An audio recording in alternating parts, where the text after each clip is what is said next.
21 minutes after 7 o'clock this Wednesday. Let's talk business, let's talk money, let's talk about those who aren't managing their money as well as they're hoping to, but because of extenuating circumstances like the cost of living, the unemployment rate, blackouts, the price of fuel, the price of food. I can keep going on and on and on. Now, aren't many people not able to get through the month with what they're earning each month as well? It's been a very worrying trend. Let's bring into the discussion head of Debt Busters, Benay Sager, joining us this morning. Benay, hello to you. And it's all got to do with unsecured loans. We'll talk about what Debt Busters does and how you can help someone in a real jam. But it's very serious. We don't want to get people blacklisted and bankrupt. We don't want to get there.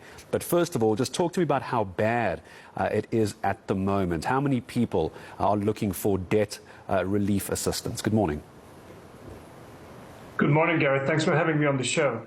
I think what you say about the South African consumer is true, and I think the consumers are feeling the pinch based on three primary factors. The first one is that salaries haven't really grown over the last several years. They've been more or less flat, and against inflation, that actually takes us backwards.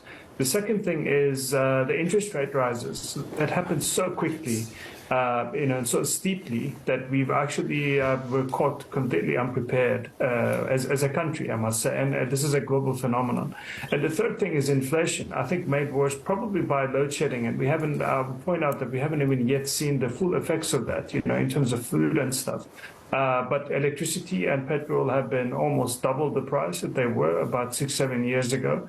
And I think our consumers were caught completely unprepared when you have all three of the things coming into. Now, your question on how many people are seeking help, what we've seen is that with the debt index, we look at the number of consumers who apply for debt counseling at Debt Busters, and we compare it to the same period the previous year. And we've seen a 40% increase in terms of the number of people making inquiries about the solution.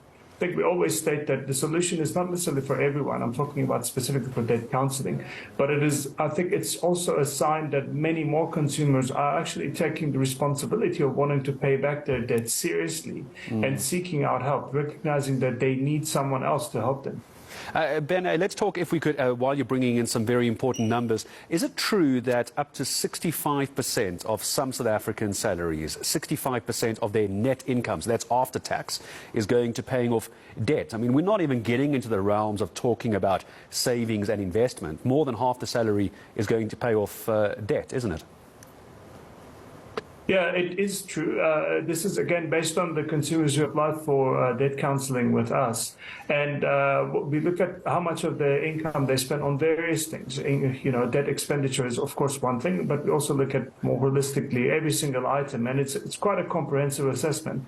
And out of this, we look at the different income levels and what people are having to spend if they were to pay back the debt every month in full. And the 65% number is true, as you said. It's basically 2/3 of their take-home pay. And I think the reality is that when we normally work with individuals and give them advice in terms of how to manage their debt, we always say, if you're spending more than 30% of your take-home pay in terms of debt repayments, you're in a bit of danger zone. If it's more than 40%, then that's not sustainable. And here we are looking at a group of consumers where they're having to spend 65%. And that certainly cannot be sustainable in the long term. So I think this is the challenge that many South Africans are also facing. Almost 2/3 of net income having to go to expenditures that are quite large. They really are, and they're going to get only worse as well, I'm afraid. So let's try and cut this off at the head if we can. How does something like Debt Busters help someone try and manage that? Because somebody could be watching this at home going, well, Gareth, Benay, I've only got so much money per month. I've still got to pay this debt. How is something like Debt Busters actually going to make this any better? Because while we talk about that, Benay, let's also just, if you don't mind, alluding to the fact that if you don't handle your debt, eventually someone's going to come knocking. You're going to end up being bankrupt or even worse, blacklisted. And if you think it's bad being in debt now, wait until you're blacklisted, isn't it?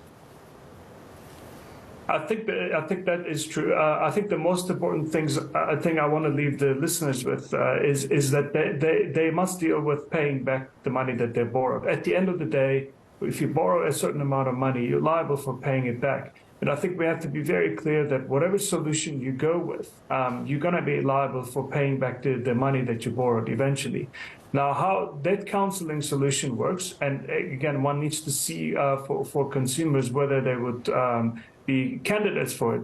It's basically created as a creature of the National Credit Act. And the idea there is that the people who wrote the act foresaw that at some point, some of us will get into debt trouble, which is kind of what we're talking about now.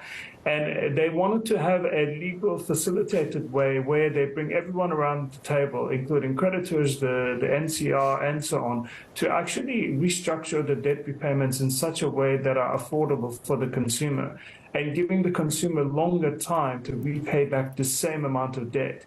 And I think that's the key point. You just have longer time period to pay back your debt with a solution like debt counseling. But what they also foresaw was if you are going to go down this route, you need to have a source of income. You need to demonstrate that you can pay it back. And you need to prove that your expenses and your debt repayments are more than, when the two are combined, are more than what you're taking home. Now, it's not a solution for people living in luxury, and I think many of our consumers these days are not even living in luxury, but it is a solution for consumers who are over-indebted. And the way that it works is, like we said, we stretch the time that the consumer has, let's say if they had 2 years to pay back a personal loan, we'll try to work with the creditors to make that, for example, 3 years or 4 years, giving the consumer breathing room, and in most cases being able to tackle high interest rates as well. On average, the consumers coming to us are coming these days with about 24% per annum interest rates when it comes to unsecured lending, particularly personal loans. Gareth, I think we can agree that's probably not a sustainable place either. So I think if consumers are finding themselves in a bit of a pickle, so to speak, I think the best thing to do is ask for an assessment. Assessments are free from debt counselors. It's generally done telephonically, so it's not very intrusive. Ask for an assessment, understand what your financial situation is, and then you can make the right decision for yourself from there onwards. And just very briefly, Benay, as I say goodbye to you as well, because eventually those creditors are going to come back. They aren't going to vanish. You can't put your head in the sand like an ostrich and pretend it's going to go away. In fact, the longer you leave it, the worse it's going to get. Very briefly, let's imagine someone's gone through something like Debt Busters. They've gone through the counselling. Is this forever? Or how long does it normally take? And what happens after, I suppose, you're declared non-bankrupt? You're not in debt review anymore. What's the process there? How does it actually formally end? Just very briefly. Yeah, so it formally ends when you pay up all your unsecured debt, meaning your personal loans and so on, and your vehicle. For bonds, those are treated differently because they have a long runway. When you have paid up all your unsecured debt and your vehicles, if you have a finance vehicle, then you get what's known as a clearance certificate, and you carry on paying if you have a bond subsequently to that directly to the creditor. But that clearance actually clears your name also from the credit bureaus or ever having been under debt counseling, because one of the regulations from 2015 is also to make sure that consumers don't get prejudiced against by taking this responsible solution. So it's generally somewhere between 3 to 5 years, as we said, but then you get your clearance, and most of our consumers are able to borrow again very quickly after that. Oh, hopefully they do it responsibly this time round, though, once they get out of debt review or debt counselling. I suppose that's the point, isn't it? Benay, I'm sure we'll talk again. Thank you very much indeed for your time. Benay Sager, the head of Debt Busters. It's such an important discussion to have, especially with the cost of living going up. If you are one of those families, one of those people, one of those caregivers that are finding yourself drowning in debt, please do not wait until the blacklisters start coming up after you. There are other solutions, like the head of Debt Busters was saying. There are solutions, but don't wait too long.